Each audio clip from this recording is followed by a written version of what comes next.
छोटी सी कहानी सुनाता हूँ मेरे फेलियर की, है ना, मेरे एक छोटे से फेलियर की, बहुत छोटा सा फेलियर है उसकी कहानी सुनाता हूँ। उसके बाद मैंने उससे कैसे रिकवर किया और बाकी सारी चीज़ों की बात करते हैं। बड़े ध्यान से सुनना, बड़े ही ध्यान से सुनना। पहला एग्जाम था जो मैंने अपनी ज़िंदगी में क्वालिफाई किया था। पहला एग्जाम था जो मैंने अपनी ज़िंदगी में क्वालिफाई किया था।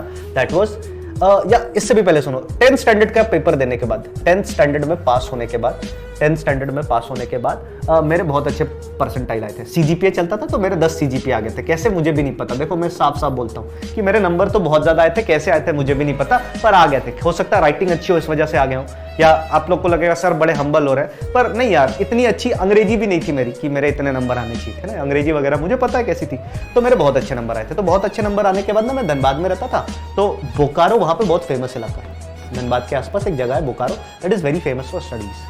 बोकारो में 2-3 स्कूल है, एक है DPS बोकारो, है ना, फिर उसके बाद एक है शायद चिन्मया विद्यालय, हाँ चिन्मया विद्यालय, और एक और कोई स्कूल है जो अब मेरे को याद नहीं आ रहा उस टाइम पे, है ना।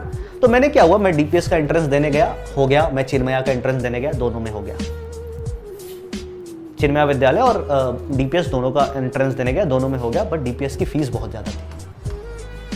मैंने पिताजी को खुद बोला कि बोकारो जाऊंगा, मेरी बात सुनना ध्यान से, मैंने पिताजी को खुद बोला कि बोकारो जाऊंगा, बाहर रहूंगा, बाहर रहना भी बोकारो में महंगा, वहाँ पे बाहर रहना भी महंगा है और फीस भी उसकी बहुत ज़्यादा है। इतना मतलब मुझे पता था पिताजी थोड़ी मना करेंगे कि नहीं नहीं मत पढ़ो यार, जाओ पढ़ लो, कोई मना नहीं करता यार, वो घर बेच के पढ़ा देंगे तुम्हें, इतने ज़्यादा डेडिकेटेड होते हैं। उनको बस ऐसा लगता है कि मैंने अपनी ज़िंदगी में जो चीज़ नहीं अचीव की ना, मेरा बेटा अचीव करे, मैंने अपनी ज़िंदगी में जो चीज़ नहीं अचीव की मेरा बेटा अचीव करे या मेरी बेटी अचीव करे, जो भी है लेट्स से। तो मैंने खुद इससे विड्रॉ कर लिया, मैंने बोला नहीं पढ़ पाएंगे, मतलब वहाँ नहीं जाऊँगा, वहाँ जाऊँगा, ऐसा है वैसा। मैंने खुद 8-10 चीज़ें गिना दी कि मेरा एक दोस्त था, मेरे एक भैया थे, मतलब स्कूल के, वो गए, वो वहाँ पे नहीं सक्सेस हुए, बर्बाद हो गए, ऐसे ऐसे करके मैंने खुद बोला कि छोड़ो यहाँ नहीं जाते। और चिन्मया में भी फिर वही बोकारो वाली बात थी, तो पापा ने बोला फिर बोकारो मत जा, फिर धनबाद में ही एक बढ़िया स्कूल है। आप में से कुछ लोग शायद उस स्कूल के स्टूडेंट भी होंगे। अभी धनबाद में एक स्कूल है जिसका नाम है DAV कोयला नगर, है ना, DAV कोयला नगर। मैं DAV कोयला नगर में एडमिशन ले लिया, क्योंकि उससे पहले भी मैं DAV में पढ़ता था, दूसरे DAV में, तो DAV कोयला नगर में एडमिशन लेके वहाँ पे पढ़ाई करने लगा, सब कुछ बढ़िया चल रहा था। इसी बीच में 10th स्टैंडर्ड में मैं 10 CGPA लेके आया हूँ, सुनना मेरी बात ध्यान से। इसी बीच मैंने एक स्कूल का एग्जाम दिया था वाराणसी में, क्योंकि मैं हेल करता हूँ, मतलब बिलोंग करता हूँ यूपी से, तो वाराणसी में ना BHU का एक स्कूल है जिसको हम बोलते हैं central Hindu school, CHS, central Hindu school. अपनी लाइफ में पहला एंट्रेंस एग्जाम मैंने CHS का दिया था, और CHS के एग्जाम में बुरी तरीके से मैं फेल हुआ था, बुरी तरीके से फेल हुआ था भैया, बुरी तरीके से फेल हुआ था। मतलब मैं कहीं शक्ल नहीं दिखा सकता था, सर, ऐसा फेल हुआ था, बुरी तरीके से सर, बहुत बुरी तरीके से। पर ये फेलियर क्योंकि 10th स्टैंडर्ड में था, उस टाइम पे टॉपर ऊपर था स्कूल का, एकदम पता ही नहीं लगा, सब कुछ हो गया, सारी चीजें हो गई। फिर क्या हुआ ना, फिर जब मैं 12th स्टैंडर्ड में था, तो 12th स्टैंडर्ड में मैंने एक पेपर दिया जिसका नाम था NDA, नेशनल डिफेंस एकेडमी का। ये पेपर देने की भी कहानी बड़ी मजेदार थी। पहला पेपर मैं देने जा रहा था, NDA का पेपर है, मेरी मैथमेटिक्स बहुत अच्छी थी। NDA के पेपर में मैथ्स का पेपर होता, सबसे पहले शायद जनरल एबिलिटी का पेपर होता है, फिर इंग्लिश का, नहीं सॉरी, सबसे पहले शायद इंग्लिश होता है, फिर जनरल एबिलिटी होता है, फिर मैथमेटिक्स का पेपर होता है। तो मेरी मैथमेटिक्स बहुत अच्छी थी, या अच्छा नहीं, ये तो CDS की बात है। इसमें इंग्लिश प्लस जनरल एबिलिटी एक ही पेपर होता है, 2 पेपर होते हैं ना, और एक मैथ्स का। मेरी मैथमेटिक्स बहुत अच्छी थी, तो मुझे पता था मैं मैथमेटिक्स के बल पे कर जाऊंगा। तो एक रात पहले, जैसे आज मुझे जाना है ना, पैसे होते नहीं थे, विदाउट टिकट जाता था रांची, धनबाद से रांची नियरेस्ट था जहाँ पे एग्जाम होता था, सिटी कैपिटल में होता है, तो विदाउट टिकट जाता था रांची रात की ट्रेन से, और पेपर देके फिर वापस विदाउट टिकट आ जाता था। 1-2 बारी पकड़ा भी गया पर पैसे नहीं होते थे तो छोड़ देते थे, वो भी प्यारे लोग थे, छोड़ देते थे।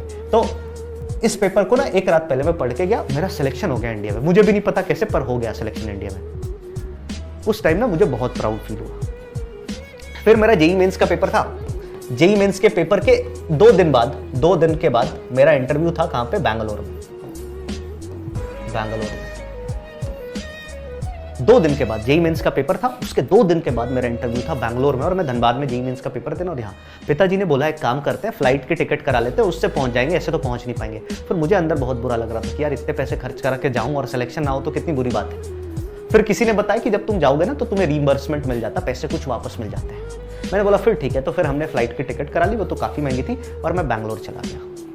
बैंगलोर जाने के बाद जब मैं वहाँ पहुँचा तो उस इंटरव्यू में, SSB इंटरव्यू में करीब 186 लोग आए थे, है ना, 186 स्टूडेंट्स वे देयर। उन 186 स्टूडेंट्स में से वो स्क्रीन आउट करते हैं ना, स्क्रीन इन करते हैं, तो हम स्क्रीन इन हुए थे लगभग 58 बच्चे, और वहां पे चेस्ट नंबर देते हैं, चेस्ट नंबर है ना, तो मेरा चेस्ट नंबर उसमें था 33। और ग्रुप बनाते हैं, एक ग्रुप बनाते हैं, एक दिन जीटीओ का टास्क होता है, ग्रुप बनाते हैं। तो मेरे ग्रुप में 31 से लेकर के 40 तक स्टूडेंट्स थे, मतलब 10 लोग थे मेरे ग्रुप में, 10 का ग्रुप बनाया था।